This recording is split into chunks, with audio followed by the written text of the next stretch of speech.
Picking out your race day shoes can be an incredibly difficult task. Not only are they expensive, but there are just so many options out there. So today we're going to compare two of the probably most popular options of 2025. Today we're talking Saucony Endorphin Elite 2 versus Adidas Adizero Adios Pro 4. What's up everybody, I'm Eric McIntyre, aka Rad Dad Bod, and you're watching Rad Dad Bod TV, where we review running shoes. Like I said, today we're reviewing two super shoe options, but if it's your first time watching one of my videos, you may notice some timestamps below. Feel free to jump around to the various parts of the review, but if you do so, I would sure appreciate if you come back and watch the full thing when you get a sec, as I put a lot of time and effort into these videos. And if you're not yet subscribed, please consider hitting that subscribe button and turning on notifications so you get notified every time I drop a new video, which is typically Monday through Friday. Now, some quick disclaimers and disclosures for this video. I actually purchased both of these shoes with my own money. That being said, I was partially reimbursed for the Saucony Endorphin Elite 2 through my association with WeViews. If you haven't heard of WeViews, they're basically a crowdsourced review website for running shoes, running gear, and running races. I've recently partnered up with them for multi-tester written reviews, so if you prefer to read your reviews as opposed to watch them, please consider going and checking those out, as we release a new multi-tester review pretty much every 2 weeks or so. But as far as my videos go, I'm never paid for my reviews or my shoe comparisons. I'm never given any talk tracks, talking points, and no one ever gets to watch my videos beforehand. All thoughts are always entirely my own. Now, with that out of the way, let's talk about the intended use of these two shoes. Now, like we talked about in the introduction, these are both super shoes, which means they are marathon racing shoes. So for the most part, that's how they should be used, and that's how we're going to be talking about them.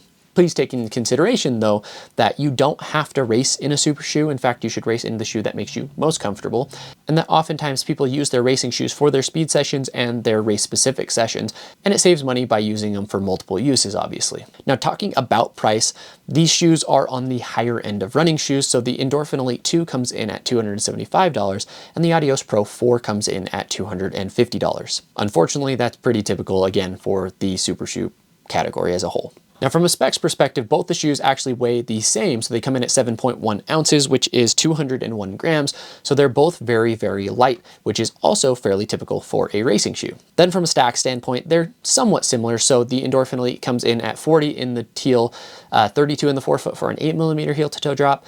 Meanwhile, the Adios Pro 4 is 39 in the heel and 33 in the forefoot for a 6mm heel to toe drop. So that's going to be one of the main differences as we look at these shoes, is that this is a 6mm drop, this is an 8mm drop. So depending on your preferences, that may already start to skew which one you may want to look at. Now, from a fit perspective, the Endorphin Elite 2 is actively wide in my opinion, so not just wide foot friendly, but if you are narrow footed, this will likely be too baggy for you. But from a length perspective, I think it fits fairly true to size lengthwise. Meanwhile, the Adios Pro 4 is going to be accommodating in the toe box, but for the most part, I would say like the midfoot and the heel are going to be more of a standard fit.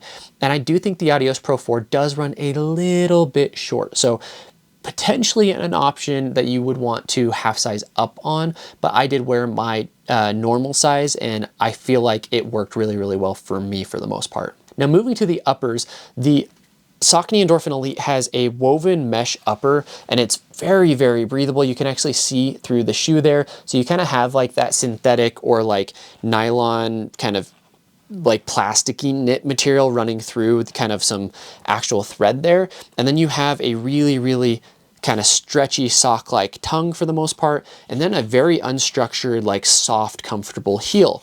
So the upper is going to be really, really lightweight, super, super breathable. But for me, because the shoe does run wide and because the shoe does lack a little bit of structure in the upper, despite being very breathable and crazy comfortable, the shoe does have a little bit of a lockdown issue for me personally. Now, I talked about this in the review of the Endorphin Elite 2, so if you watch that and you want a more in-depth dive on the upper, go and check that out. But I feel like if the heel hadn't been quite as wide, then that maybe would have fixed kind of any shifting around in the shoe, but I did have some issues there. Meanwhile, over on the Adios Pro 4, the lockdown of this shoe is phenomenal for me. So this is a micro fit upper. It's super light, super kind of soft and comfortable. And then you do have a little bit of light cushion there in the heel. But for the most part, you have like a standard structured tongue that is actually kind of sewn in. You can see there, right there. So there's stitches. The tongue is actually sewn into the shoe so that the tongue doesn't shift around. Now, I do wish that the tongue maybe sat a little bit higher up. I've had some beef with the Adidas Adizero series, and their tongues just always seem to be a little tiny bit short. But for the most part, because that tongue is knit in place and that the lockdown is really, really nice, like I feel really locked in this shoe, I didn't have any issues or need to use the runner's knot. Meanwhile, on the Endorphin Elite, I had to use the runner's knot like it was a necessity in order to get this locked in.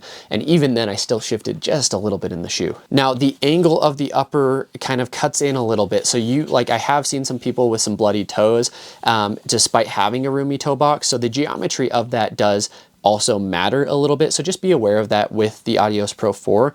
Between these two uppers, I feel like the Endorphin Elite is maybe a little bit more comfortable, but the fit of the Adidas is a little bit more sleek to me, and I think it fits my foot a little bit better. Now, moving to the midsoles, you have two really, really crazy compounds. So you have Light Strike Pro in the Adios Pro 4, and then you have Incredirun in the Endorphin Elite 2. Now, here's the thing. Both of these are Supercritical TPEE. So these are, when it comes to super shoes, probably the two softest and squishiest, and yes, actively squishy foams on the market. But there is a fairly big difference in how they interact with you, in my opinion. So neither shoe is stable, but the Endorphin Elite 2 is significantly more unstable in my mind. Because this foam is just so squishy. It is softer than the Adios Pro 4, despite being the same compound. The tuning is different. So you do just kind of actively almost like wobble around when you walk or stand in the shoe. Now the shoe does firm up as you run faster. And so the faster you are, the more stable the shoe becomes and the more responsive, frankly, it becomes.